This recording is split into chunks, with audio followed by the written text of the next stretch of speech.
pour montrer que quand tu regardes les récits extra-coraniques, tu regardes les questions sur l'Ambiya, ça contredit le Coran. Le Coran te demande que le mont Sinaï se trouve en Arabie Saoudite, qu'ils ont caché. On te parle d'un mont Sinaï qui est en Égypte ici, qui ne répond même pas aux critères. J'en viens.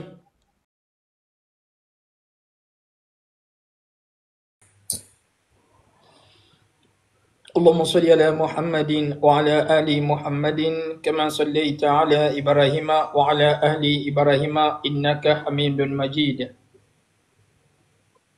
وبارك على محمد وعلى آل محمد كما باركت على إبراهيم وعلى أهل إبراهيم إنك حميد مجيد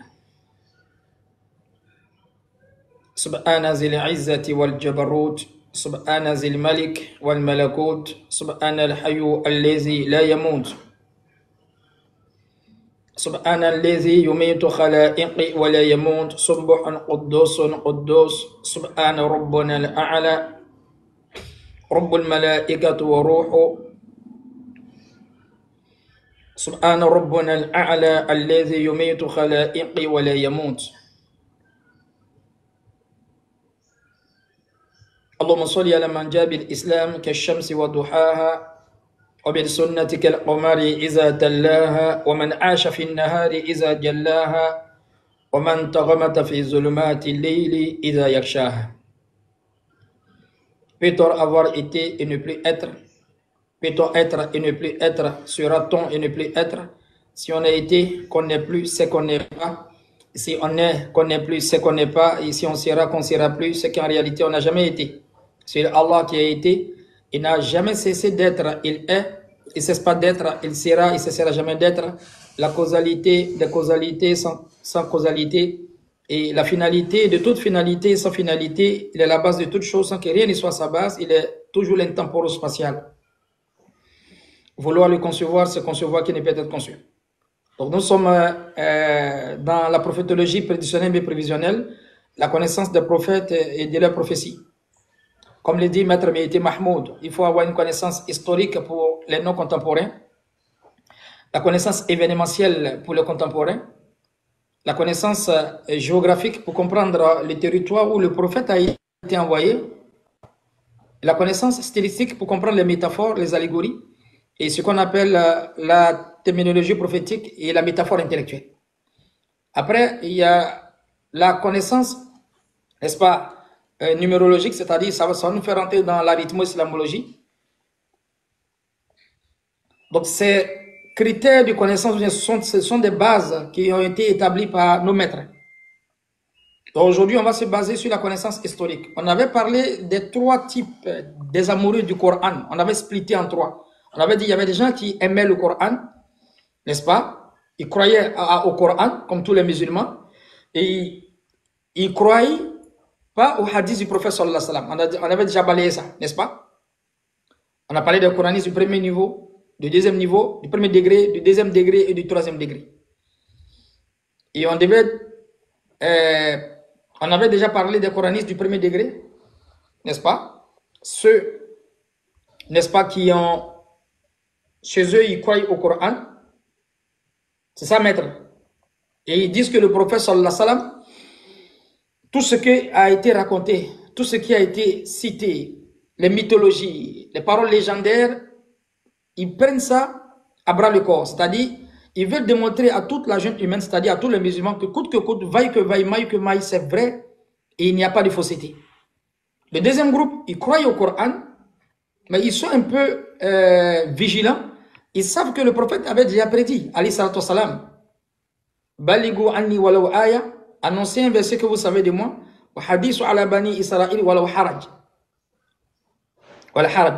Parlez des enfants d'Israël sans rien craindre.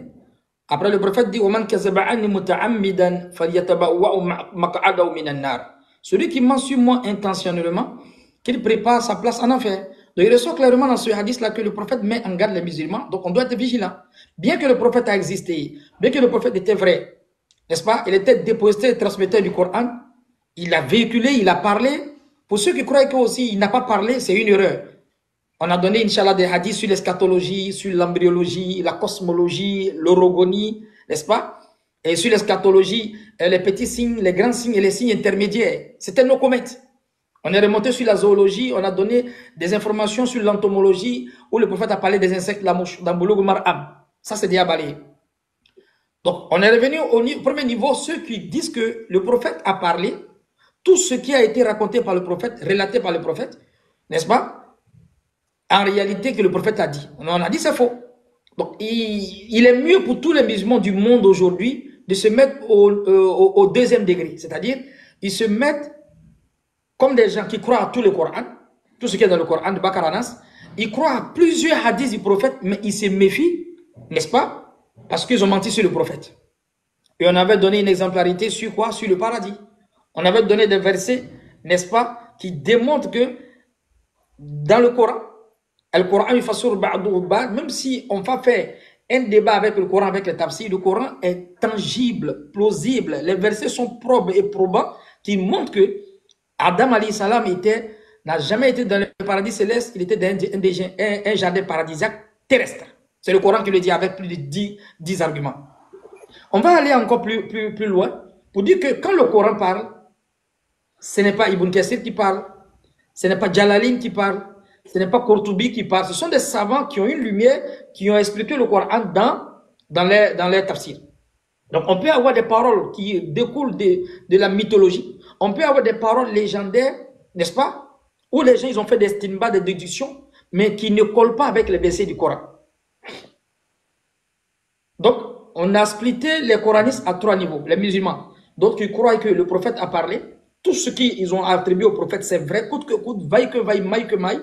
D'autres qui disent que non, le prophète a parlé. Oui, plusieurs des millions, des milliers d'hadiths sont vrais parce que le prophète a parlé, il a existé.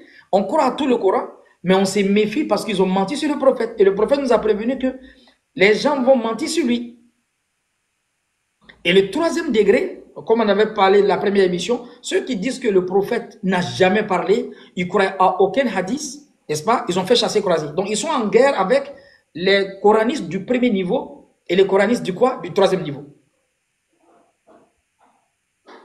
Donc la partie où les musulmans doivent en fait s'atteler, c'est de rester au 2e niveau. On croit à Allah, on croit au prophète sallallahu alayhi wa sallam, on croit à plusieurs paroles que le prophète a dit, n'est-ce pas, qu'ils ont attribuées au prophète, mais on se méfie parce qu'ils ont menti sur le prophète. On se méfie des paroles légendaires. Si le prophète est venu expliquer le Coran, l'explication du Coran ne peut pas contredire le Coran lui-même. Est-ce qu'on comprend, maître?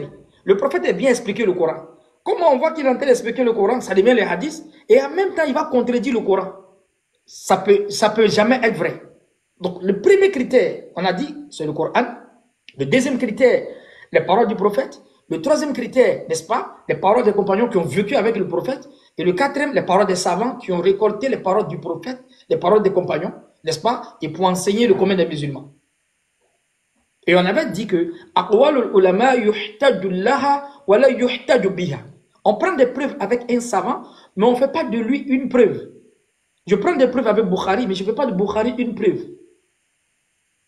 Dans la transmission, même Cheikh Albani a dit, en dehors du prophète, il n'y a pas quelqu'un qui est infaillible. Il n'y a pas. Quelles que soient les bonnes intentions, quelles que soient les grandeurs, quelles que soient en fait les connaissances, la profondeur de les connaissances, il n'y a pas quelqu'un qui est infaillible. En dehors du prophète, dans la transmission de quoi? De la religion. Donc la prophétologie prédictionnelle et prévisionnelle, il faut faire très attention. On va remonter ici dans les connaissances historiques, coraniquement parlant, et dans la connaissance géographique. On va voir ce que le Coran va nous servir aujourd'hui. Je vais prendre un premier exemple, un récit qui est connu de tous. On va essayer de voir le scanner. Est-ce qu'en réalité c'est vrai? Dans ce qu'on dit dans les hadiths ou bien dans les traditions prophétiques. Et on va remonter à une équivoque qui est très grande, bien que ça ne touche pas le dogme. On croit à Allah, en ses anges, en ses livres, en ses messagers, au jour dernier, on croit au dessein bien comme mal. Il n'y a pas de problème les musulmans. On fait les 5 piliers, il n'y a pas de problème. Mais il y a des récits qu'on a entendus qui découlent des paroles légendaires, des mythologies, souvent qui découlent des typographies. C'est-à-dire un groupuscule de musulmans, comme il veut en fait avoir la force de la vérité, pas la vérité de la force, parce qu'il y a 2 façons de vérité. Il y a la force de la vérité et la vérité de la force. Quwwatul haq wa haqqul quwwa. La force de la vérité, c'est quoi? Et la vérité de la force, c'est quoi? La force de la vérité, c'est le message que Dieu a donné aux prophètes. Ils viennent, ils sont seuls, mais ils transmettent le message. Ils n'ont pas le pouvoir. Le pouvoir, c'est la vérité. Kalimatillahi al-uluya. Il prêche la parole de Dieu, le prophète est seul, après 10 personnes, après 20 personnes, après 30. Et regardez les milliards de musulmans aujourd'hui qui ne font que se convertir. Ça, c'est la force de la vérité. Mais la vérité de la force, ce sont un groupuscule qui ont une typographie idéologique, qui viennent en fait avec une force, avec peut-être les outils médiatiques, avec même les armes. Ils vont venir quoi? Contraindre les gens dans l'enseignement en fait du prophète, ou bien l'enseignement des prophètes que les prophètes ont laissé. Ça, c'est la vérité de la force qui n'a rien à voir avec la force de la vérité. La force de la vérité commence par le Coran, par les livres saints, et les prophètes, ils transmettent. Et quels que soient les obstacles, ils vont aller vers le but parce que c'est Dieu qui a sa main dessus. Mais la vérité de la force, ce n'est pas Dieu qui est derrière, c'est une idéologie qui est derrière, c'est une typographie, n'est-ce pas, mercantile.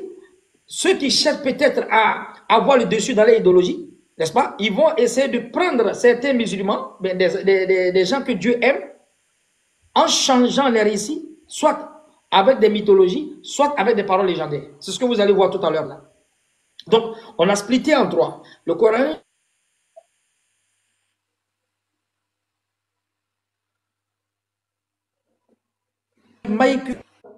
dans toutes les paroles.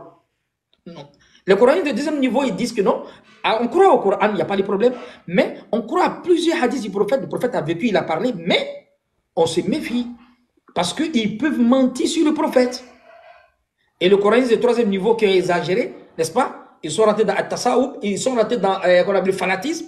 Ils disent qu'on croit au Coran seulement. Mais le prophète n'a pas parlé. Donc on avait balayé ça. Et on avait donné les preuves sur l'histoire d'Adam. Bien de façon pragmatique, le Coran dit qu'Adam était sur terre avec les versets qu'on a donnés. Mais quand il rentre dans les hadiths, quand on rentre dans les hadiths, on dit le prophète aurait dit, on rentre dans les récits, les Qisas sur l'Anbiya, on te demande que Adam était où ça? Était dans le paradis qui attend tous les croyants au dernier jour. Le Coran dit c'est faux. Je vois, on va donner une deuxième exemplarité aujourd'hui. Maître, quel est le premier verset qui est descendu?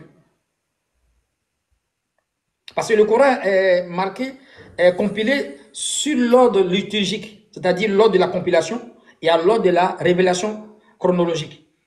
Il y a un savant ici, Cheikh Abdelaziz El-Maddi, il a fait sortir en fait les 86 versets, Ayatul Makiyatun, bien Suratul Makiyatun, Surat Madaniya, c'est-à-dire les surats qui sont descendus à la Mecque et les surats qui sont descendus à Médine, selon l'ordre chronologique. On va lire ça ensemble et on va poser des questions avant de rentrer dans le vif du sujet. Quel est le premier verset, la première surah qui est descendue? Maître, on va dire ensemble. Hein? Il y a un qui a déjà écrit Ikra. Dans l'ordre de la révélation, c'est la sourate Ikra. Mais sur l'ordre liturgique, c'est la sourate qui a 96. On est d'accord, mais on n'est pas d'accord. Mais le savant ici, il va donner un ordre. Il dit Adadu Suwar al-Qur'an al-Karim Mi'a. Il dit le nombre de toutes les sourates du Coran, 114. N'est-ce pas? Minha Sitta wa Samanin Suratul Makiyya. Il dit il y a 86 versets, n'est-ce pas, de la Mecque. Et donc on va lire maintenant les versets de la Mecque et je vais vous poser une question. Il dit Awwal Suratul Ikra, Isnin Suratul Qalam, Surat la plume. C'est la deuxième sourate qui est descendue. Salasa surat Muzammil. La troisième sourate, c'est la sourate Muzammil. Ya ayyuha Muzammil, oh toi, comment on appelle ça?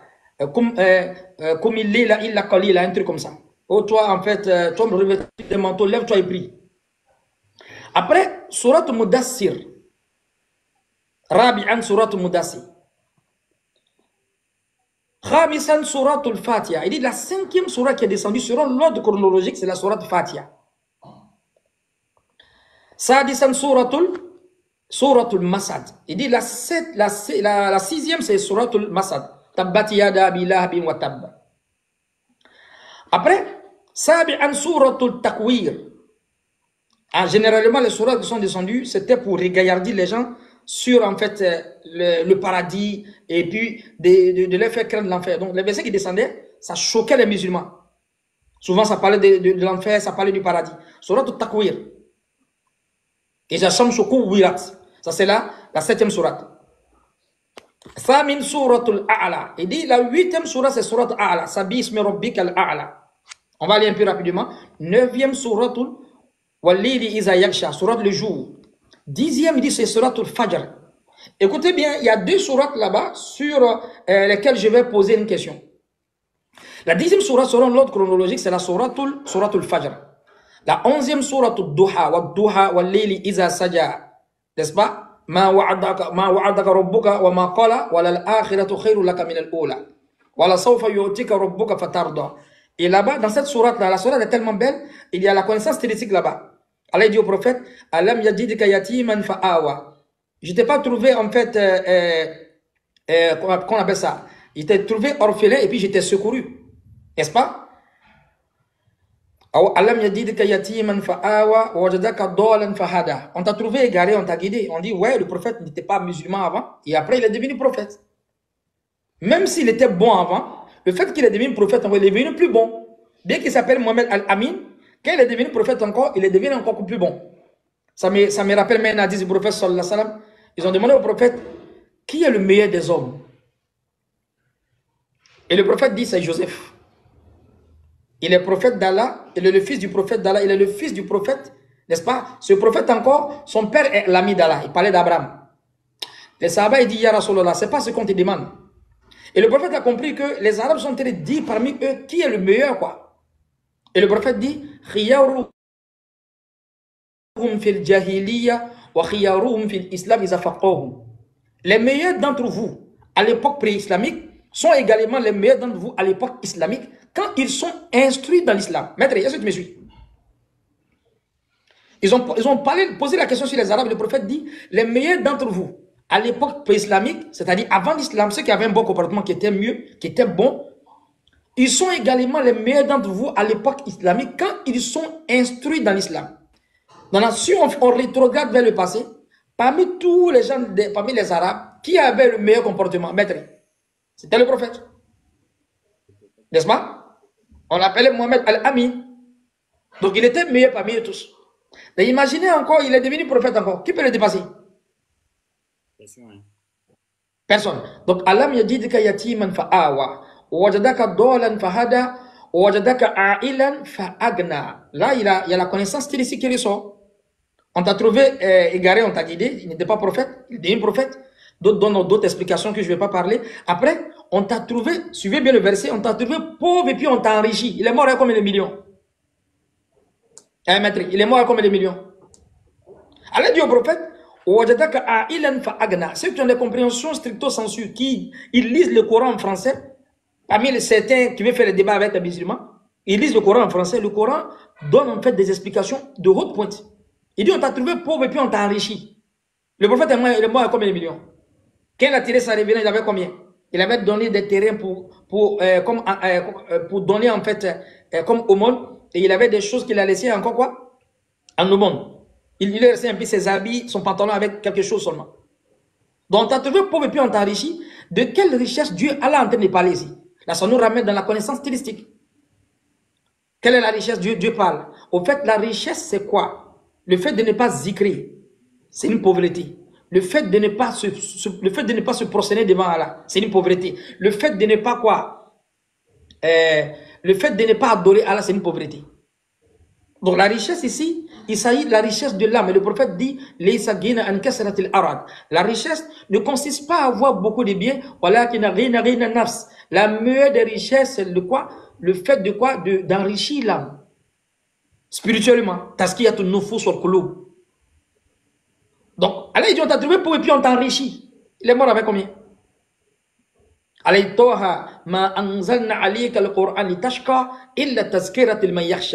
Mohamed, on n'a pas fait descendre le Coran sur toi pour qu'il soit malheureux. Le malheur, c'est quoi? C'est de ne pas faire subhanallah, walhamdulillah, wa la ilaha illallah, Allahu akbar. Le malheur, c'est quoi? Le fait que tu ne connais pas Allah. Le malheur, c'est quoi? Le fait que tu te mets devant une statue pour adorer cette statue. Le malheur, c'est quoi? Le fait que tu dis que Jésus est Dieu, ça c'est un malheur. Le malheur, c'est quoi? Le fait de dire que Dieu, il est le premier, tu les mets avec 3 entités, ça c'est un malheur. Donc le musulman n'est pas dans ce malheur-là. Allah dit au prophète, on a fait descendre le Coran sur toi pour que tu ne sois pas quoi? Malheureux. Est-ce que vous voyez? Donc ici, la sourate 11, c'est la sourate Ad-Duha. La sourate 13 ici, c'est la sourate Alam Nashara Alaka Sadrak. La sourate 14, il dit c'est la sourate Wal Asr. Par le temps, la junte humaine est en perdition. Illa lezina amanu wa amilu salihat wa tawasaw bil haqqi wa tawasaw bis sabr. Imam Shafi'i dit, s'il n'y avait pas une autre sourate qui était descendue en dehors de cette sourate, la kafirata, ça suffisait. Et parce que ce verset-là, ces quatre versets là réunissent tout. Et je vois. Donc ici, la quatrième sourate, selon l'ordre chronologique qui est descendu, c'est la sourate Wal-Asra.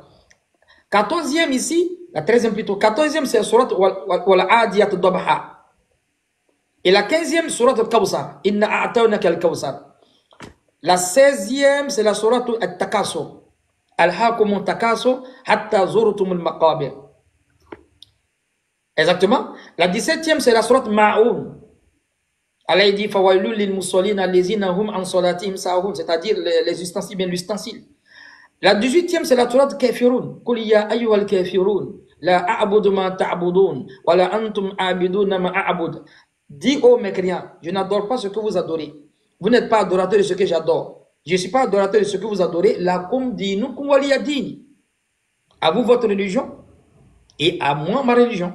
Donc ça c'est la 18e. La 19e c'est surat Fil. Alam tara kayfa fa'ala rabbuka bi ashabil fil. Ça c'est la 19e surat. La 20e, maître, faut attacher ta ceinture. La 20e c'est quoi? C'est la suratul Falak. La suratul quoi? Falak. C'est là je vais m'atteler et je vais vous poser une question. Et la 21e, c'est la suratul Nas. Suratul Falak et surat quoi? Maître? Suratul Nas. La 22e suratul Ikhlas. Qul huwallahu ahad, Allahu samad. La 23e suratul Wan-Najmi iza hawa. Allah dit au prophète, ce n'est pas un gawa. Au lieu celui qui s'en chercher femme, on dit non, lui il est yéré. Allah il dit c'est un gawa.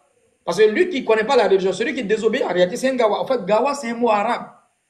Qui veut dire que celui qui n'a pas en fait de foi, celui qui n'a pas de connaissance, celui qui a perdu, et il a perdu le repère avec la base. C'est-à-dire avec Dieu, il n'a pas l'ontologie au fait.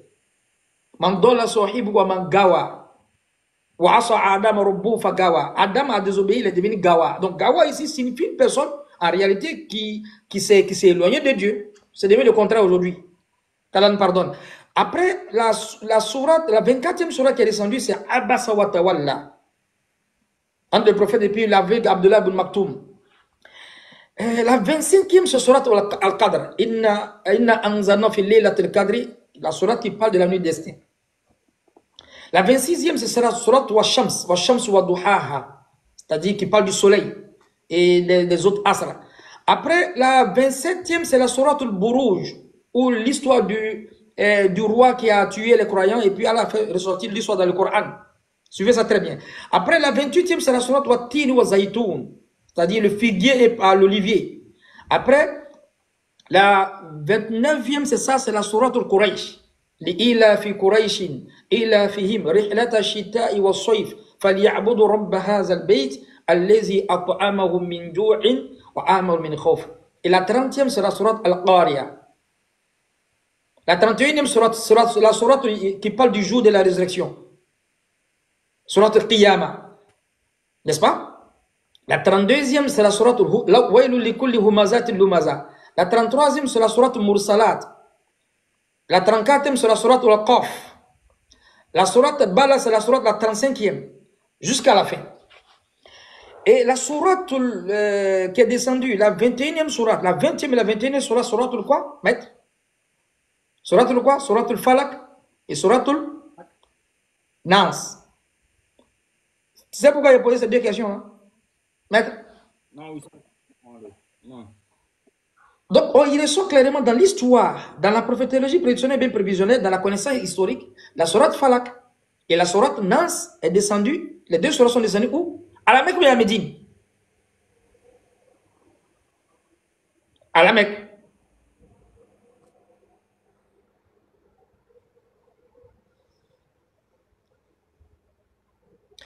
Ces sourates sont descendues à la Mecque. Et les savants ont levé une équivoque. Ils disent, mais quel est le récit qui vient aujourd'hui dans les traditions extra-coraniques, n'est-ce pas? Qui viennent nous regaillardir souvent, qui contredisent en fait cet ordre chronologique qui a été décrété qui a été mis en fait par l'histoire des savants qui ont reçu l'histoire. Si la sourate Falak et la sourate Nas, la 20e, la 21e sourate qui sont descendues à la Mecque, quelle est la sourate que le prophète, selon certains récits, où on dit qu'il y a des sorciers qui ont attaché le prophète? Parce que certains musulmans, comme les détracteurs, d'autres, ils prennent ce récit-là pour dire, votre prophète même, il a été attaqué par quoi? Par quoi, maître? Voilà, par la sorcellerie. Alors que le récit se passe à Médine, maître. Le récit se passe où? À Médine, dans les enseignements qu'on a reçus. En tout cas, moi, dans ce qu'on m'a enseigné, le récit se passe à Médine. Si le récit se passe à Médine, on dit que c'est là que les deux ans sont venus avec les deux sourates. L'histoire te dit que la sourate Falak et la sourate Nan sont descendues où? À la Mecque, pas à Médine. Et on te donne une histoire où on dit que les sorciers, ils ont lancé ça au prophète. Jibril était venu, c'est bien beau, avec des anges. Où est Mohamed? Il a quoi? Il est malade. Qu'est-ce qu'il a? Ils ont lancé ça. Qui a pris le sort là? C'est un petit qui est parti prendre ses cheveux. Il a mis dans quoi? Dans bois, il a coupé. Il a mis dedans. Ils ont attaché avec 11 cordes. Ils ont déployé dans un puits. Le prophète est là, il écoute, selon les récits. N'est-ce pas? Jibril dit, mais c'est dans quel endroit? Jibril pose la question à l'ange, et puis en fait, c'est comme ça les gens, ils enseignent. Ils se posent la question, mais lui qui est à côté, il est en train de prendre l'enseignement. C'est ce qu'on a eu. Ça s'est passé à Médine, ça s'est pas passé à la Mecque. Et c'est la suite de ça que le prophète sallallahu alayhi wa sallam, Jibril est venu avec les sourates talismaniques, c'est-à-dire les deux sourates, sourate Falak, sourate Nas. Pour venir quoi? Contredire, pour venir combattre en fait le sort. Le récit s'est passé où? À Médine, mais à la Mecque. Bon, dans les explications reçues, en tout cas, les explications reçues par moi, c'est à Médine. Moi, j'ai appris que c'est à Médine. Est-ce que tu suis? Mais la sourate de Falak, la sourate Nas, dans l'ordre chronologique, la sourate est descendue à la Mecque, pas à Médine. Maintenant, quand tu dis l'histoire, la sourate Falak et Nas font partie de souratul Makiyyatun. Et le récit qu'on donne à côté ici est à Médine. C'est vrai, mais c'est faux. C'est vrai, mais c'est faux. À vous de réfléchir. Voici la première équivoque. Soit les récits, on croit à tous les récits, comme les coranistes du premier degré qui disent que non, tout ce qu'ils ont dit sur le prophète, c'est vrai. Quel est ce récit-là qui vient discréditer le prophète sallallahu alayhi wa sallam, n'est-ce pas, en disant qu'il y a une histoire de sorcellerie qui s'est passée à Médine, alors que la sourate Falak, la sourate Nas, les deux sourates sont descendues à la Mecque. Ce sont les équivoques que je lève. Ça contredit l'histoire et ça contredit l'ordre chronologique. Est-ce qu'on a compris là-bas? Donc, je fais sortir ici des équivoques pour montrer à ceux qui sont des coranistes du premier degré, ceux qui croient que on doit croire au Coran et on doit croire tout ce qu'ils ont raconté sur le prophète. On dit non, au grand jamais, parce que il y a des mensonges qu'ils ont attribués, ils ont mis dans notre patrimoine qui n'honorent pas non seulement le prophète, qui déshonorent même l'action de la révélation, qui déshonorent même la sira du prophète, qui contredit même. Donc, si ça rentre en contradiction avec le Coran, on prend bien ou on ne prend pas?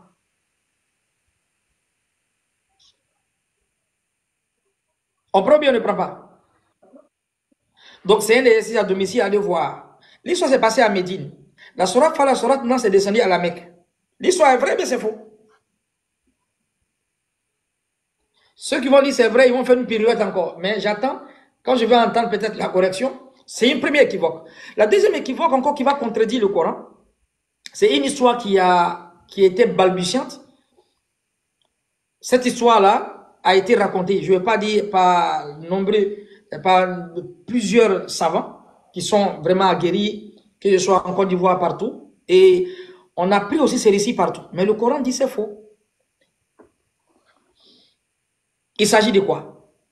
Et ça là même, en fait, si on finit d'expliquer ça, on va voir que en fait, c'est comme si tu es dans la mer, il y a le iceberg qui est là, c'est-à-dire la montagne de glace qui est là, et tu ne vois que le sommet, alors que ce qui est en bas, on ne voit pas.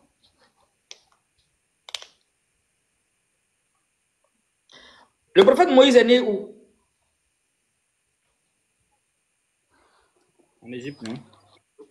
En Égypte, oui, il est né en Égypte, c'est vrai, mais il est né en Égypte.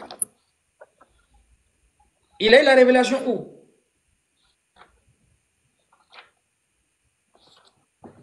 Toujours là-bas, il pense bien. Et non, il n'y a pas trop de débat. Hein. Nous, on a fait sortir les équivoques. Ceux qui disent que c'est vrai, il n'y a pas de souci. Ils peuvent croire que c'est vrai. Ceux qui disent qu'il y a un problème, qui nous expliquent. Le prophète Moïse a eu la révélation où? Sur le mont Sinaï. Voilà, ceux qui disent qu'on dit des choses dans notre tête. Le groupuscule là qui dit qu'on dit des choses dans notre tête là. Qui viennent suivre ce que je vais faire sortir tout à l'heure là. Tous les savants, presque la quasi-totalité du monde de tous les savants, dans les enseignements qu'on a reçus depuis on est petit, Moïse, il est né en Égypte, il n'y a pas de problème. On connaît l'histoire de Moïse, on va raconter tout à l'heure. Moïse est parti, où ça maintenant? Tu m'entends bien, maître? Est-ce que vous m'entendez bien? C'est bon, vous m'entendez? Maître, tu m'entends?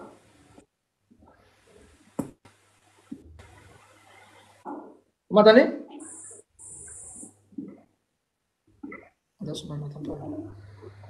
Moi, Ok. j'entends en tout cas. Ok. Donc Moïse est né en Égypte. Là, il n'y a pas de débat. Moïse, il y a eu un souci. Moïse a quitté l'Égypte. S'il a quitté l'Égypte, c'est où il a eu la révélation, maître. On va lire ensemble. Vous allez voir les récits qui viennent contredire le Coran.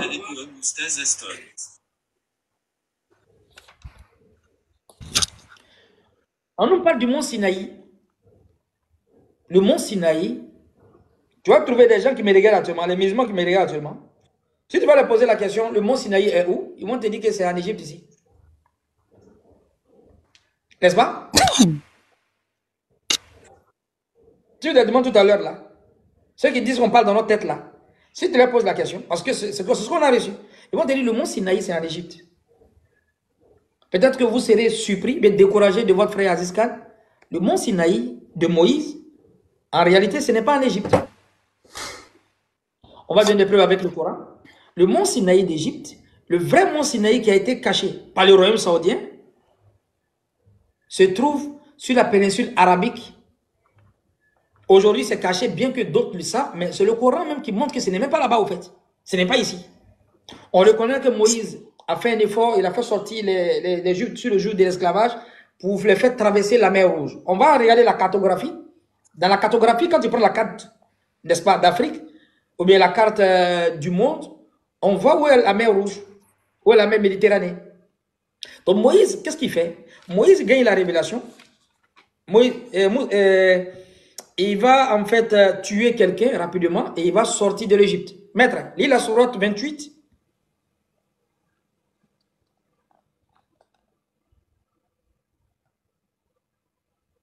On va lire ensemble la sourate 28.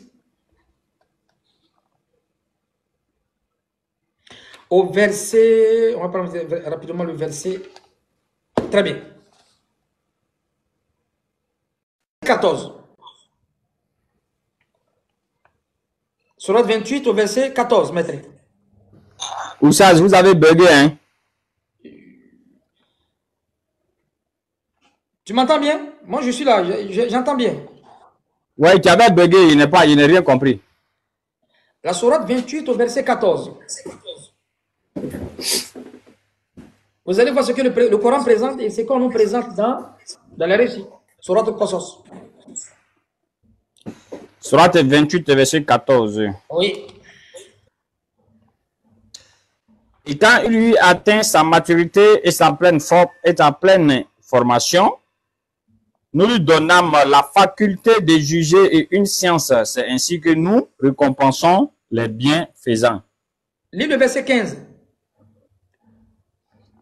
Il entra dans la ville à un moment d'inattention de ses habitants.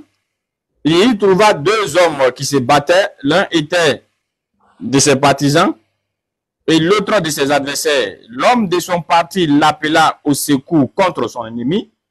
Moïse lui donna un coup de poing qui l'acheva. Moïse dit, cela est l'œuvre du diable, c'est vraiment un ennemi, un égaré évident. Très bien. Donc ici, Moïse, maintenant, c'est comme si là, il a grandi. فَلَمَّا بَلَغَ أَشُدَّهُ وَاسْتَوَى آتَيْنَاهُ حُكْمًا وَعِلْمًا وَكَذَلِكَ نَجْزِي الْمُحْسِنِينَ. Quand il a atteint sa maturité et sa pleine formation, on lui a donné la connaissance et puis quoi? Et puis la sagesse. Donc Moïse, maintenant, il sort en train de se La promener en question Égypte, d'anglais. où il a grandi. Où il a grandi, il va se promener, il va voir en fait que deux hommes sont en train de se battre. Un Égyptien et puis quoi? Un Israélien. Moïse est en train de se séparer. Quand il s'est séparé, il a tué qui? Il a tué l'Égyptien. Est-ce qu'on suit?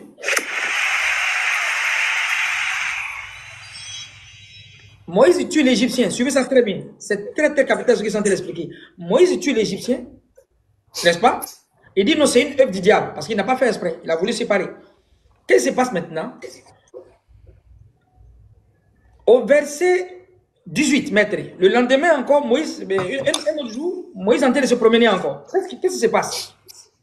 Le lendemain matin, il se trouva en ville, craintif et regardant autour de lui, quand voilà que celui qui lui avait demandé secours la veille l'appelait à grands cris. Moïse lui dit, tu es certes un provocateur déclaré. Quand il a voulu porter un coup à leur ennemi commun, l'Israélite dit, oh Moïse, veux-tu me tuer comme tu as tué un homme hier? Tu ne veux pas être qu'un tyran sur terre et tu ne veux pas être parmi les bienfaiteurs. Donc Moïse avait tué quelqu'un. Les gens ont déjà appris ça.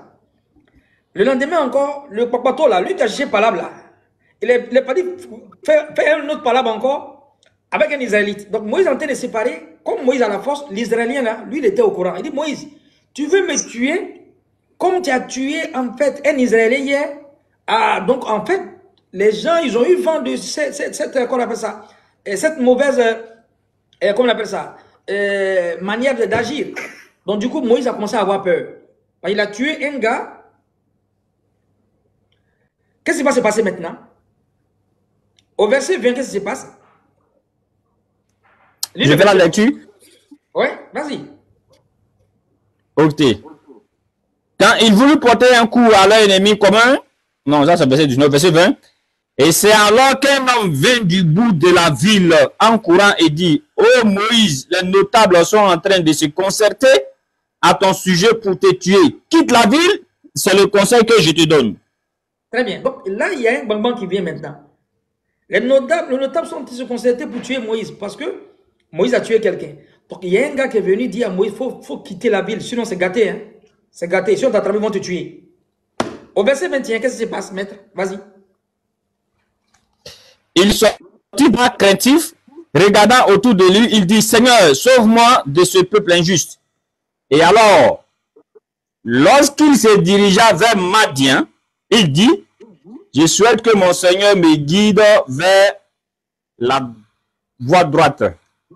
Très bien. Regardez ici, dans la prophétologie prédictionnelle bien prévisionnelle, on a un critère ou bien on a un élément très important, la connaissance géographique. La connaissance géographique est là pour étudier le territoire où le prophète est. Donc, où il était, où il est. Et bien, mais les savants, même dans la Sourate Toha, maître, dans la Sourate Toha, on dit, Allah parle de Moïse, il parle de Moïse. Et un savant même qui a expliqué la Sourate Toha, le chiffre de Toha, le sens de Toha, même la forme graphologique, il a expliqué le déplacement de Moïse. C'est-à-dire quoi? Quand tu prends la Sourate Toha, quand tu écris au tableau Toha, en réalité, ça ressemble à un B. N'est-ce pas? Quand tu prends le to ici comme ça, et que même tu tires le to, et puis tu fais le ha, ça veut dire si tu tires encore le to et puis le ha, c'est comme si tu veux lire en français, ça fait AB.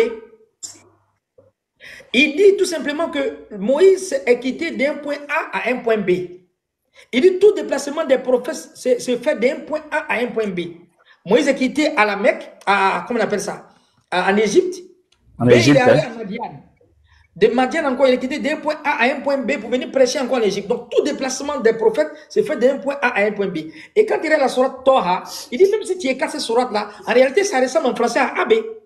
Il dit c'est comme si c'est une droite.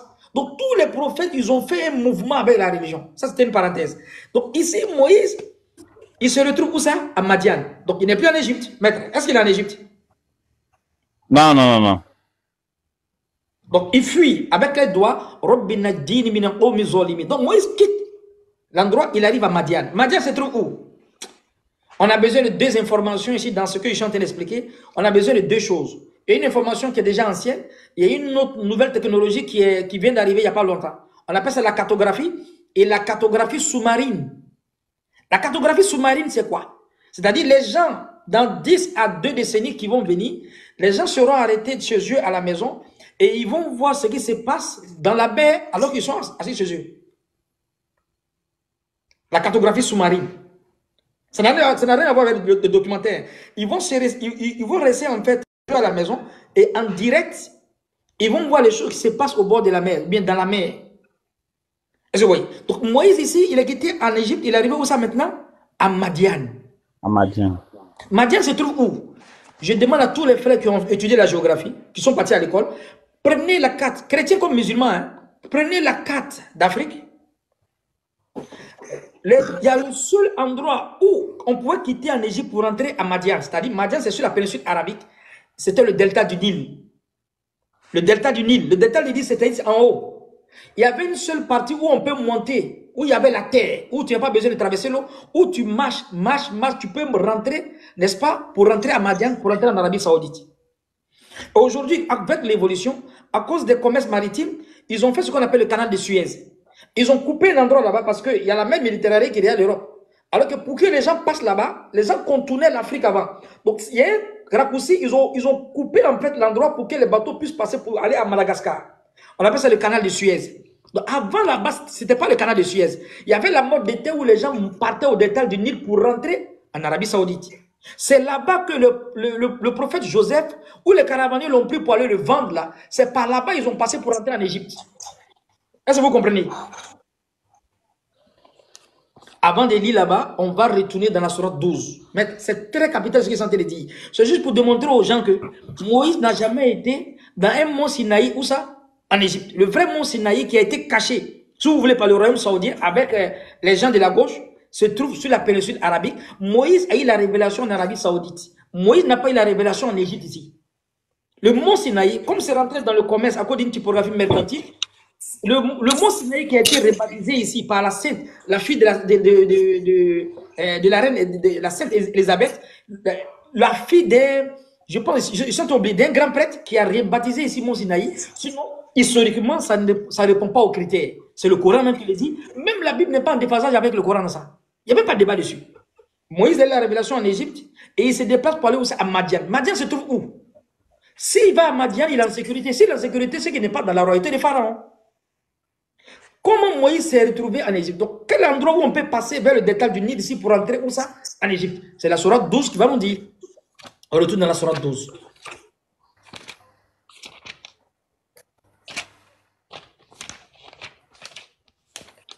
La sourate 12, maître, un instant.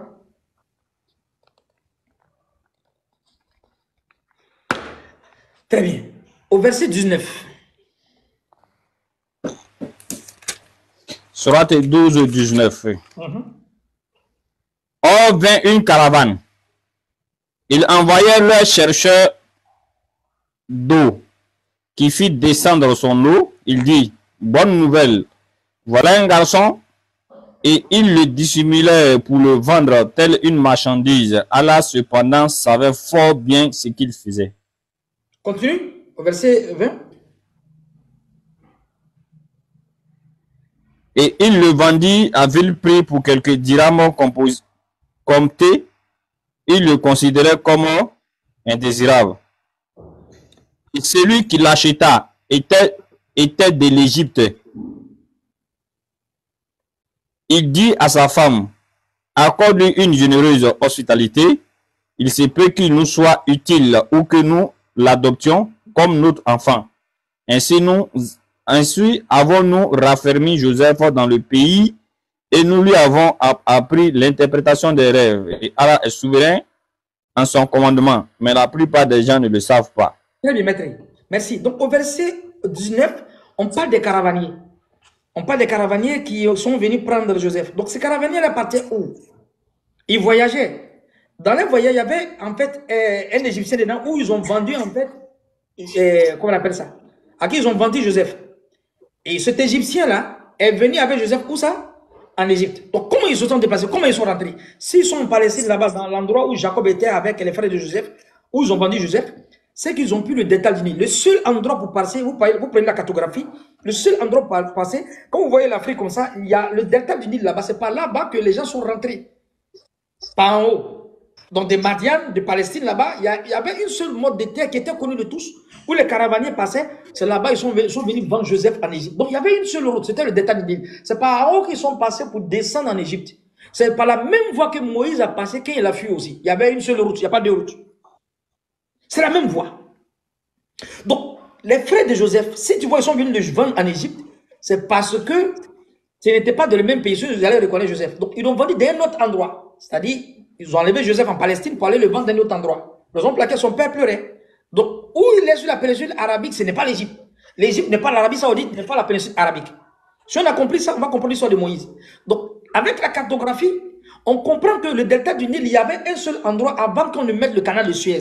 Donc, Moïse, il est rentré la même voie où tout le monde passait pour rentrer en Arabie Saoudite, bien à la péninsule arabique, à Madian ou bien en Palestine, c'est la même voie. Quand Abraham est rentré en Égypte, c'est la voie qu'il a pris aussi. Il n'y avait pas deux voies. L'histoire dans Genèse, Abraham, dans les récits extra-coraniques, Abraham est venu avec qui? Avec sa femme Moussa en Égypte quand il y avait la famine. C'est le seul endroit où les gens pouvaient rentrer. C'est la même voie que Moïse a pris, il est monté. Moïse se retrouve maintenant à Madian. On a la connaissance historique et la connaissance géographique.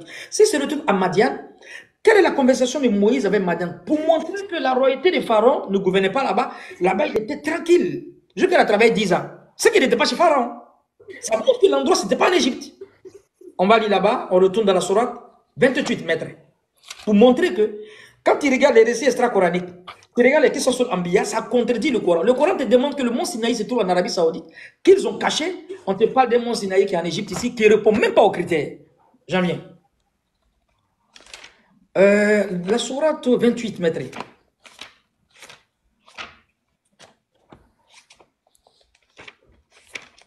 Il y a un savant qui dit, celui qui veut avoir la connaissance, qu'il cultive dans le Coran. Il n'a qu'à cultiver le Coran. Il faut cultiver le Coran. Tout est ici. Donc, dans la sourate, il arrive à Madian maintenant. Arrive à Madian au verset 23. Maître, lis le verset 23. Sourate 28 au verset 23. Et quand il fut arrivé au point d'eau de Madian, et il trouva un attroupement de gens abreuvant leurs bêtes. Et il trouva aussi deux femmes se tenant à l'écart et retenant leurs bêtes. Il dit, que voulez-vous? Elle dit, nous n'abreuverons que quand les bergers seront partis et notre père est fort âgé. Il abreuva les bêtes pour elle, puis retourna à l'ombre et dit, Seigneur, j'ai grand besoin du bien que tu feras descendre vers moi. Mais j'avais oublié une partie dans la sourate 12 où ils ont vendu Joseph. Allah il dit,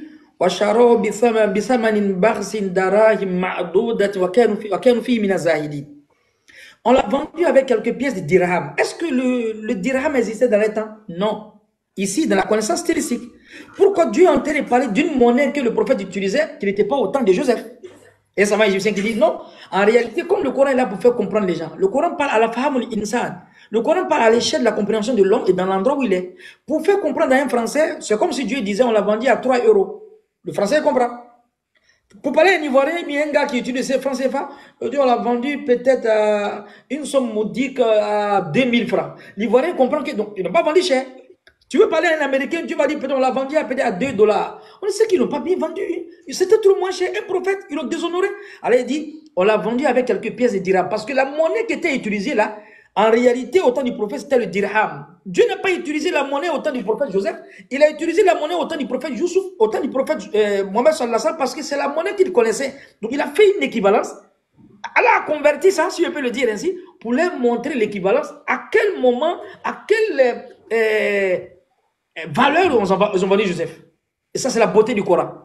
C'est la beauté du Coran, ça nous ramène dans la connaissance stylistique. C'était une parenthèse. Donc ici, maintenant, Joseph, Moïse, maintenant, il est arrivé dans un endroit où il est à l'aise. Tellement il est à l'aise, il s'en va aider quelqu'un. Mon frère, toi, on va te tuer, tu peux aider quelqu'un. Ça montre que tu n'es pas le même endroit. Quelqu'un va te frapper, toi tu bouges un peu, puis tu as aidé quelqu'un là-bas. La personne va te trouver, ça montre qu'il n'était pas dans le même endroit. Madian n'est pas l'Égypte. L'Égypte n'est pas Madian. Donc il a aidé les deux filles du prophète Chouaïb. Il est parti se retirer un peu. Les savants disent dans le tafsir, il a aimé l'une des filles. L'une des filles. Parce que les deux filles étaient très belles, mais elles étaient pieuses. Il a fait la doigt. Rabbi inni lima anzalta ilayya min khayri fakir. Allah, j'ai grand besoin du bienfait que tu vas descendre sur moi. Les femmes, elles ont vu que c'est un homme qui est bon. Il avait la force. Qu'est-ce qui se passe maintenant? Elles vont aller dire à leur père. On est où ça? On est en Égypte ou on est à Madian, maître? Madian. Madian se trouve où? En Arabie. Se trouve en Amérique? Ça se trouve en France? Ça se trouve sur la péninsule arabique. Qu'est-ce qu'ils vont pas dire à Chouaïb? Lis le verset suivant. Au verset 25. Ok. Au verset 25. Puis l'une des deux femmes vint à lui d'une démarche timide et lui dit, mon père t'appelle pour te récompenser pour avoir abreuvé pour nous. Et quand il fut venu auprès de lui et qu'il lui eut raconté son histoire, le vieillard, entre parenthèses, dit, n'aie aucune crainte, tu as échappé aux gens injustes. L'une d'elles dit, oh, ok. Ici, Moïse, il cherche l'abri. Quand on dit, les deux filles ont dit, non, papa veut t'embaucher, parce qu'elle dit, bien. Elles sont allées parler de Moïse là-bas, pas Chouaïb. Quand ils ont appelé Moïse maintenant, Moïse a pensé à dire, ici qui était là-bas, vraiment, c'était trop chaud, on voulait me tuer. Le roi là, il a demandé, il fuit, tout ça là. Il est gâté là-bas, n'est-ce pas? Qu'est-ce qu'il a dit? Les gens qui s'est passé. Voilà. Il dit, qu'est-ce qu'il a dit maintenant? Il dit, n'aie aucune crainte. Tu as échappé aux gens injustes. Mais s'il a échappé aux gens injustes, c'est qu'il n'est plus encore en Égypte. Il n'est plus dans le territoire même du tout. Voilà. Il a travaillé pendant combien de temps? Pendant 10 ans. Il va maintenant embaucher Moïse maintenant. Vas-y, maître. Au verset 27. L'une d'elles dit, oh mon père, engage-le à ton service moyennant salaire. Car le meilleur à engager, c'est lui qui est fort et digne de confiance. Continue. Donc, il a travaillé maintenant avec lui. Il a travaillé. Vas-y. Il dit, je voudrais te marier à l'une de mes deux filles que voici, à condition que tu travailles à mon service durant 8 ans. Si tu achèves 10 années, ce sera de ton bon gré. Je ne veux cependant rien t'imposer d'excessif. Tu me trouveras assis. Allah le veut du nombre des gens du bien. C'est conclu entre toi et moi, dit Moïse, quel que soit celui des deux thèmes que je m'assigne, il n'y aura nulle pression sur moi et Allah est garant de ce que nous disons. Vraiment, nous remercions le frère Kaye Boss pour tout son geste, Inch'Allah. C'est lui qui a compris même le message du début du live. Comment sécuriser le live, c'est lui qui a réellement compris. Vas-y, maître. Donc ici, maintenant, Moïse va commencer à travailler. Combien de temps? 8 ans. Mais si tu fais 10, c'est bon. 10 ans. Ici, le chiffre 10 sort ici. Le chiffre 10 ici, dans l'arithmo-islamologie, ce n'est pas un chiffre qui est dit au hasard ici. Quand il va dans Daniel, le chiffre 10 ressort. Même dans le Coran, dans la sourate 2.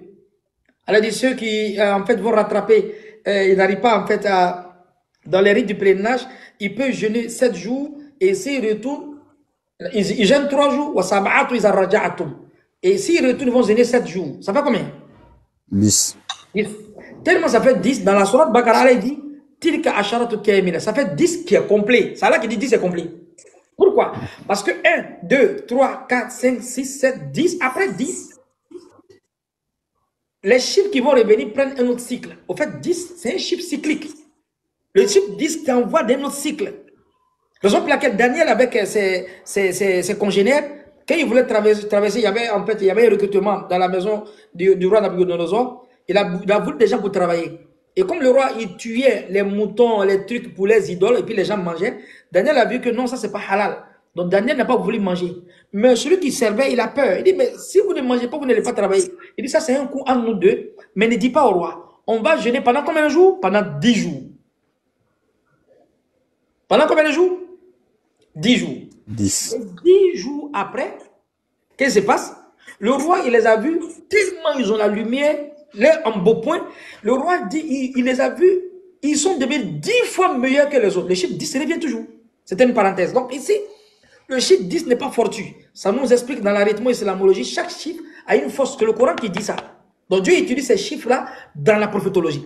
Moïse pouvait faire 8 ans. Shaïb dit, s'il fait 10, c'est bon. Et le chiffre de 10 ici, il y a un savant qui a étudié l'histoire du pharaon. Il dit, mais il y a une grande sagesse ici dans le chiffre de 10. On va voir ça devant. Là, on est en face, là, dans l'égyptologie, dans l'ancien empire, si vous voulez, dans le moyen empire et le nouvel empire. Moïse, maintenant, travaille 10 ans. Après les 10 ans, il va marier maintenant la femme de Shaïb. Lis le verset 29. Lis le verset 29, maître. Puis, lorsque Moïse eut accompli la période convenue et qu'il s'est mis en route avec sa famille, il vit un feu du côté du mont. Il dit à sa famille, demeurez ici, j'ai vu du feu, peut-être vous apporterai-je une nouvelle ou un tison de feu afin que vous vous réchauffiez. Donc ici, Moïse, dès qu'il finit de travailler 10 ans, il bouge avec sa femme. En bougeant, en se promenant, ils ne sont pas en Égypte. Hein? Ils ne sont pas en Égypte. Ils sont à Madian, mais ils ont laissé les pères. Ils vont chercher à aller d'un endroit où ils vont vivre. Donc ils ne sont pas en Égypte, ils sont toujours sur la péninsule arabique, à Madian. Qu'est-ce qui se passe maintenant? La révélation va venir vers Moïse. C'est-à-dire, Allah va envoyer la révélation à Moïse. Il a vu un feu de tison. Comme il avait froid, bien c'était la nuit, comme les savants le disent. Il dit, Moïse maintenant dit à sa femme, restez ici. Je vais prendre quoi? Un peu de feu, on va se réchauffer. Et qu'est-ce qu'il a vu là-bas? Au verset suivant, maître. Puis quand il y arriva, on l'appela du flanc droit de la vallée, dans la place bénie, à partir de l'arbre. Oh Moïse, c'est moi là, le Seigneur de l'univers. Maître, et la partie là-bas, c'est là qu'il montre en fait la connaissance géographique, qui montre où Moïse a eu la révélation. Est-ce qu'il est en Égypte ou bien à la Madiane toujours? Il est en Égypte? Madiane toujours. Non, il pas n'est pas en Égypte. Il est maintenant là, il situe l'endroit. Mindiani Bitour, dans le flanc droit du mont. C'est quel mont? Ils avaient mis ça même en commentaire déjà. Oui, c'est quel mont ici? Dans le flanc droit du mont. Mindiani Bitour. Le nom Tour est marqué, mais alors on va dire d'abord. Mindiani Bitour. Alors que l'explication ici dans la sourate Watin wa Zaytoun wa Tour Sinin, c'est Allah qui montre qu'il a fait descendre la révélation à Moïse sur le mont Sinaï. Mais seulement que les gens ne comprennent pas. Ils croient que c'est le mont Sinaï d'ici. Non, c'est le mont Sinaï qui se trouve à Madian, dans la péninsule arabique, quand Moïse a fini de travailler, où il a laissé son beau-père user la révélation avant d'aller chez Pharaon. La preuve, c'est quoi? Qu'il est devenu prophète, maître. Ici, qu'il est devenu prophète, Allah il dit quoi? Izhab ila Pharaon. C'est parce que Pharaon n'était pas là. Il dit va avec Pharaon. C'est parce que Pharaon n'était pas là. Et tellement il avait peur, qu'est-ce qu'il a dit? Allah, faut me donner un frère, pourquoi? Pour m'assigner dans quoi? Dans la mission. Parce qu'il avait peur. Il ne voulait même pas arriver chez Pharaon. Parce qu'il avait tué quelqu'un. Est-ce que c'était l'endroit où il a eu la révélation qu'il a tué quelqu'un? Non. Donc, où il est à l'aise là-bas, à travers 10 ans, ce n'était pas en Égypte. Où il a laissé son père, n'est-ce pas? Où il a bougé avec sa femme, ce n'était pas en Égypte. Où il a eu la révélation, ce n'était pas en Égypte. Donc le Coran nous donne ici, Mindiani Bitour, vers le flanc droit du mont. Quel mont? Allah dit Tour Sinin, le mont Sinaï. Le vrai mont Sinaï ici se trouve là-bas, pas ici. Voici comment Moïse a eu la révélation. Allah dit, vers Pharaon, il dit non, Allah, il a tué quelqu'un. On connaît l'histoire. Il n'a pas tué quelqu'un où il était, il a tué quelqu'un de notre endroit. C'est la peur de partir. Allah m'a été obligé de lui donner quoi? Aaron, Achi, même mon frère avec moi dans la mission, ça montre que l'endroit où ils ont la révélation, c'est sur le mont. Mais c'est quel mont? C'est le mont Sinaï d'Égypte et le mont Sinaï de l'Arabie Saoudite. C'est le mont Sinaï de Madian qui a été caché. C'est le Coran qui le dit. Donc Moïse, maintenant, il va prendre la même route qui a été prise par tous ses ancêtres, par Abraham, par Joseph. Il va prendre la route là, n'est-ce pas? Pardon, Joseph est venu après. Il va prendre la route là maintenant pour rentrer en Égypte. Il va prêcher à qui? À Pharaon.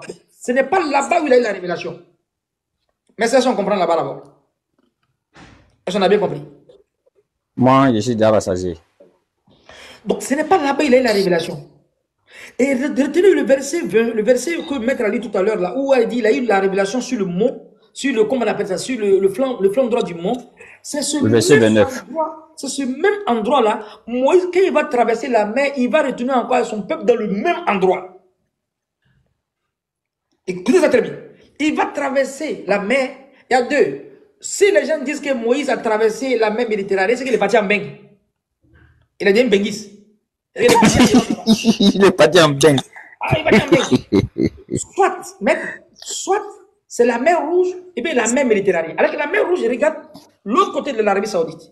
La mer Méditerranée regarde France, ça regarde Paris, ça regarde Italie. Moïse n'est pas parti en Italie. Moïse, maintenant, il vient éduquer son peuple, maître. Il vient éduquer son peuple. Qu'est-ce qu'il faut maintenant, maître? Moïse va fuir avec son peuple, n'est-ce pas? Pharaon dit quoi? Pharaon dit dans le récit qu'ils sont perdus. Pourquoi Pharaon a dit ça? Parce que le seul endroit où on connaît, c'est quand tu prends des États-Unis en haut pour descendre. Ils ont pris une autre route. Salam qui dit passe ici, va vers la mer. Moïse s'en va. La preuve c'est quoi? Quand ils sont arrivés dans la mer, devant la mer, avec les deux groupes sont croisés, on les a croisés. Après, les peuples, Moïse dit, Moïse, tu nous as mis dans le problème, on est foutus. Parce que ce n'était pas la route. Dieu a envoyé Moïse dans un autre endroit pour faire le miracle, en fait. Pharaon dit, ils sont perdus, on va les rattraper tout à l'heure. Ne pas pour le vrai chemin. Le vrai chemin qu'on prend, c'est le détail du Nil pour rentrer à Madian, où Moïse a fui les rappels, mais cette fois-ci, il a pris une autre route. Si Moïse a traversé la mer Rouge, allez voir la carte d'Afrique. La mer Rouge, là, quand tu traverses, tu te retrouves où?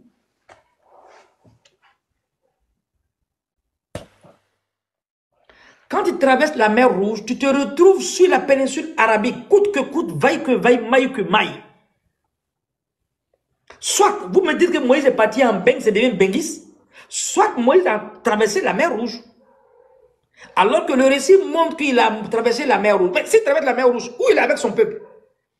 Si les gens te disent qu'il a traversé la mer Rouge, il est toujours en Égypte, alors qu'il y a quelque chose. Quand Moïse a éduqué son peuple, maître, écoute très bien ce qui a été dit. Quand Moïse était en train d'éduquer son peuple en Égypte, tu ne vas jamais voir dans un récit où Moïse a laissé son peuple pour aller causer avec Dieu sur le mont Sinaï. Jamais.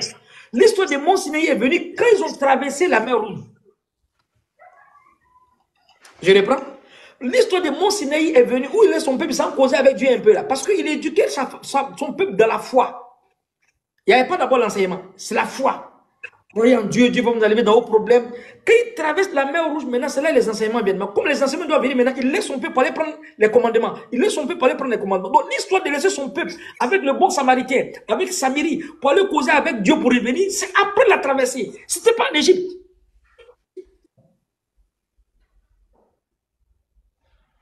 Donc, en Égypte, Moïse a tenté de regarder les fois sur la mission, sur en fait la prophétie, pour sortir avec eux. Donc, ils sont avec eux maintenant, ils traversent la mer Rouge. Mais si tu regardes la carte d'Afrique, la carte du monde, quand on traverse la mer Rouge, on se retrouve où? Impérativement, on se retrouve sur la péninsule arabique. Mais regarde ce qui s'est passé.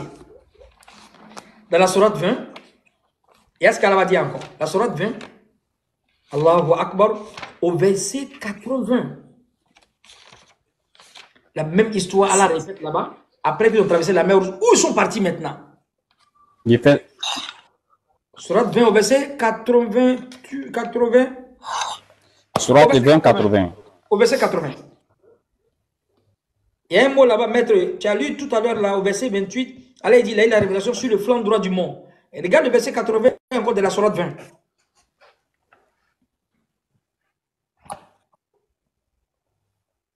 Ô enfants d'Israël, nous avons déjà délivré de votre ennemi et nous avons donné rendez-vous sur le flanc droit du mont. Et nous avons fait descendre sur vous la manne et les cailles. C'est là-bas le miracle est descendu, c'est le même endroit. C'est l'endroit de Baraka, où Moïse a eu la révélation de la sourate 26 là, où la 28, où il a laissé sa femme est partie prendre le feu là-bas. C'est dans le même périmètre, c'est dans le même endroit. Donc Moïse, comme il connaît l'endroit, Allah il a fait partir en Égypte. Il a fait venir son peuple traverser la mer. Ils sont venus sur le même endroit. Mais ici, le verset dit, on t'a délivré des pharaons. Maître, on les délivre des pharaons où? En Égypte ou bien à Madian? C'est en Égypte. Donc le fait qu'ils ont... Voilà. Donc ils quittent Pharaon et puis ses suppôts sont morts dans l'eau, d'autres sont restés là-bas.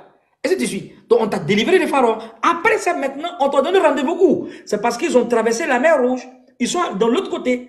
Alors ils donnent rendez-vous où? Dans le même endroit où il a eu la révélation. Sur la péninsule de Madian, en Arabie Saoudite. Allez, répète le même mot, Minjani Bitour, sur le flanc droit du mont. C'est quel mont? C'est le mont Kilimanjaro? Eh bien, c'est dans des mains.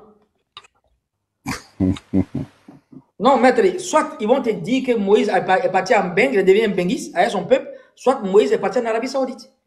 Donc, le vrai mont Sinaï est en Arabie Saoudite. C'est là-bas que Moïse a eu la révélation. Et qu'est-ce qui se passe? Quand Moïse arrive à son peuple là-bas, l'histoire des monts Sinaï vient. Parce que c'est à côté. Donc, il laisse son peuple à côté, il décale un peu.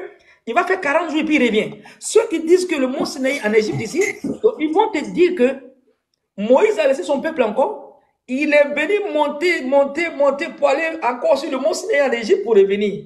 Donc, quand il est parti 40 jours, il partait causer avec Allah sur le mont Sinaï. Donc, il laissait son peuple à Madian. Il vient encore en Égypte et il vient se retourner. Après, il vient encore attendre, encore, il vient causer avec Allah. Il va encore en Égypte. Non, non, non, non. Quand Moïse a quitté l'Arabie Saoudite, comme ça, l'Égypte, quand il était en Égypte, il n'y avait pas causerie de mont Sinaï. Quand Moïse est arrivé en Arabie Saoudite, c'est-à-dire vers Madian, vers le flanc droit du mont, c'est là-bas Moïse laisse son peuple un peu, puis il décale un peu, il va faire 40 jours sans causer avec Allah. C'est dans le même endroit. Si c'est dans le même endroit, pourquoi on nous dit que le vrai mont Sinaï est ici? Pour ce groupuscule-là qui pense qu'on entend dire les choses dans notre tête, c'est le Coran qui dit.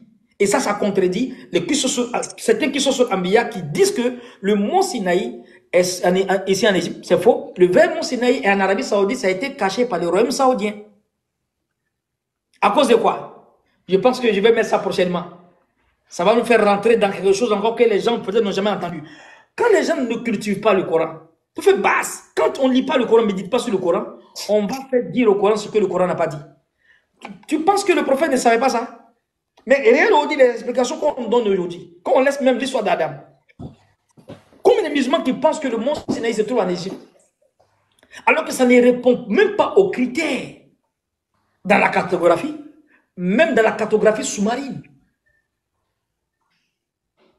Parce que dans la cartographie sous-marine, les savants même, les archéologues nous ont démontré que l'endroit entre la Mecque, entre l'Égypte et puis l'Arabie Saoudite, la mer Rouge, ils ont trouvé des débris, de quoi les chariots, de toutes les armes de guerre dans l'endroit. En réalité, les gens des pharaons sont morts là-bas. C'est la mer Rouge. Ils ne sont pas morts sur la mer Méditerranée. Donc, quand il dit Watin wa Zayitoun par le mont Sinaï, en fait, le vrai mont Sinaï se trouve où sur la péninsule arabique, à côté de Madian, où Moïse a laissé son père, son beau-père pour rentrer, pour venir avec sa femme. Non, ils ont marché un peu, arrivé dans un endroit seulement. Allah, ils ont appelé vers le flanc droit du mont. C'est dans le même endroit, il dit, Allah dit au peuple de Moïse, je vais te délivrer les pharaons et je vais te donner rendez-vous sur le mont. Après, maintenant, j'ai fait descendre la malle et puis la caille. C'est dans cet endroit, bénédiction seigneuriale là, Dieu a fait descendre quoi? Le pain et puis grillé avec la viande. Parce que l'endroit, c'est un endroit béni. Aujourd'hui, l'endroit est entouré de barbelés. On ne sait pas pourquoi. Ouais. Donc, on appelle ça Djabaloulouz, la montagne de Moïse. Ce n'est pas ça. Ici, ça ne répond pas aux critères. Ils ont fait ça pour le commerce. C'est pas le mont Sinaï. Le vrai mont Sinaï se trouve en Arabie Saoudite. Maître, pourquoi Moïse a travaillé 100 ans, a travaillé 10 ans? Pourquoi?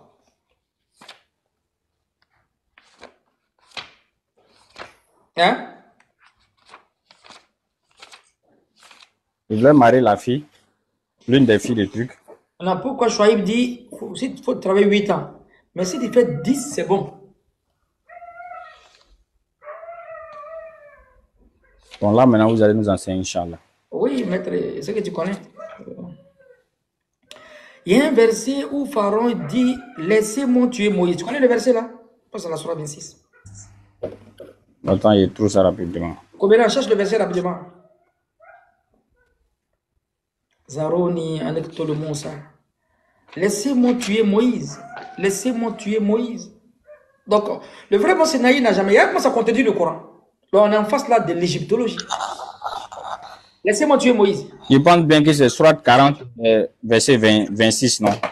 Sourate 40, verset 26. Je viens. Je vais voir ça rapidement. Sourate 40, verset 26. Et Pharaon dit, laissez-moi tuer Moïse, c'est ça? Oui. Attends, maître. Et continue le verset. Continue le verset. Et Pharaon dit, laissez-moi tuer Moïse et qu'il appelle son Seigneur. Je crains qu'il ne change votre religion ou qu'il ne fasse apparaître la corruption sur terre. Ici, là, Pharaon, maître, ici, là, Pharaon il veut faire un dégagement à Moïse, mais c'est pas là que vous voulez faire, ils étaient d'un tuer un talami, mais c'était quoi? C'est un jeu de jambes. C'est comme si Pharaon qui est roi là, il quitte de son trône, et puis on l'attrape, on dit laissez-moi tuer Moïse. C'est ça, non? C'était pas là. Séparez-les. J'ai lu le verset là depuis Abidjan pendant 20 ans. Moi, quand je voyais ça, je crois que c'est un palabre avec Moïse. Il y a un savant égyptien qui a étudié l'histoire. Il regarde comme ça, il dit, mais pourquoi, n'est-ce pas? Chouaïb dit, nous avons travaillé 8 ans, s'il fait 10 ans, c'est bon. Et après 10 ans après, Moïse se retrouve devant Pharaon, et puis il dit, laissez-moi tuer Moïse. Mais comme Pharaon il a la force, il peut dire, attrapez-le, on va le tuer, n'est-ce pas? En réalité, nul n'est au-dessus de la loi. Au fait, la loi ici, dans l'ère égyptienne à leur temps, tu as pas remarqué dans la sourate 28, quand Moïse a tué quelqu'un, les notables, ils sont réunis, qu'est-ce qu'ils ont dit? Il y a un qui a couru au bout de la vie. Il dit, oh, les notables cherchent à te tuer. Est-ce que le notable peut faire quelque chose qui n'est pas dans la loi? Non. Les notables veulent le tuer parce que quand tu tues quelqu'un, on doit te tuer. C'était la loi. Nul n'est au-dessus de la loi. Donc Moïse là-bas a fui. Alors que dans la loi, quand tu fuis, 10 ans après, quand tu reviens, c'est fini encore, le crime quitte sur toi. Donc comme Moïse a fait 10 ans, il retourne maintenant. Voici le criminel qu'on cherche depuis des années, on ne le trouve pas. Moïse est là maintenant. 10 ans déjà passé, on ne peut plus encore l'attraper parce que 10 ans a passé. C'est vrai, il était le criminel. 10 ans a passé. Donc, laissez-moi tuer Moïse. Ce n'était pas palable. Le savant, il dit au fait, Pharaon, il voulait qu'on change la constitution rapidement pour qu'on tue Moïse. Ce n'était pas palable. C'était pas palable. C'était une loi que Pharaon voulait brader, c'est-à-dire il voulait changer. Comme nul n'est au-dessus de la loi, Pharaon, il a vu que 10 ans Moïse a passé, Moïse est là devant lui, il ne peut pas le tuer. Donc, comment un roi peut dire à un gars qui l'a nourri, laissez-moi tuer Moïse? Non, c'est pas possible. Il dit, il va dire, attrapez-le, mettez-le en prison ici. Mais il ne pouvait rien faire parce qu'il n'était plus criminel, parce que 10 ans avaient passé. Voici la sagesse que les savants ont livrée dans l'histoire. Il dit, au fait, dans la constitution, quand tu tues quelqu'un, 10 ans après, quand tu reviens dans le même endroit, on ne peut plus encore te... Bah, je m'arrête là. Parce qu'il y a quelque chose qui va venir encore peut-être vendredi prochain sur des choses qui contredisent le Coran. On croit à ça, alors qu'en réalité, ça contredit le Coran. Qu'Allah donne la compréhension.